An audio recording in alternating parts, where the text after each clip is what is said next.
ayan na po. Mainit na po yung ating mantika. At make sure lang po na hindi naman ganun po lakas yung ating apoy para hindi naman po masunog. Ano? Kasi pagka malakas ang apoy, mabibigla siya. Yan. So, ilagay na natin siya.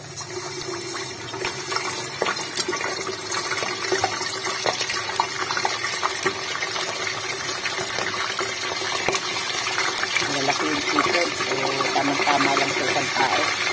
Dahil kami po ay pag-sando, medyo madami-dami kami.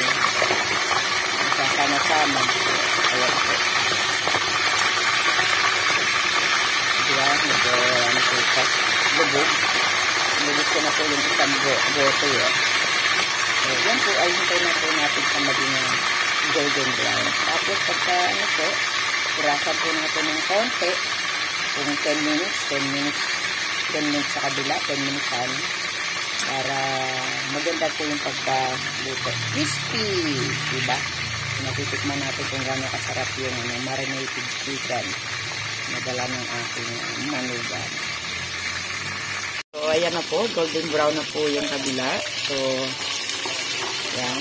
Natin po babalik ka rin na. O, diba?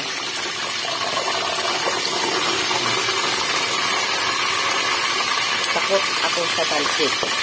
Yan. Babalik pa rin po natin sila lahat. Tatlo lang naman po nilagay ko dito dahil yun lang po ang kasya. Dinikit.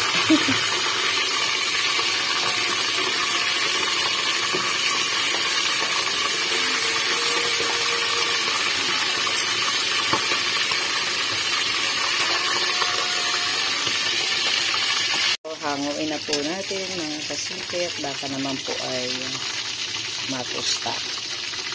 Yan po. Ilagay po natin siya dito sa may paper tissue para ma-absorb po yung yan, luto na po yan. Humiwalay na po yung balat. Humiwalay na po yung balat. So, yan po. Medyo kunti pa ito at meron po pang maano pa. So, didindiinan lang po natin. Pagalang po natin na hindi pa masyado pang ito. So, yan lang po mga kasimple ang ating luto for today. At tayo po ay lulutuin pa natin itong iba. Salamat po sa ating lahat. Happy Sunday. Masarap po siya mga kasimple. Ayan. Tinikman ko na po siya. Masarap ang lasa.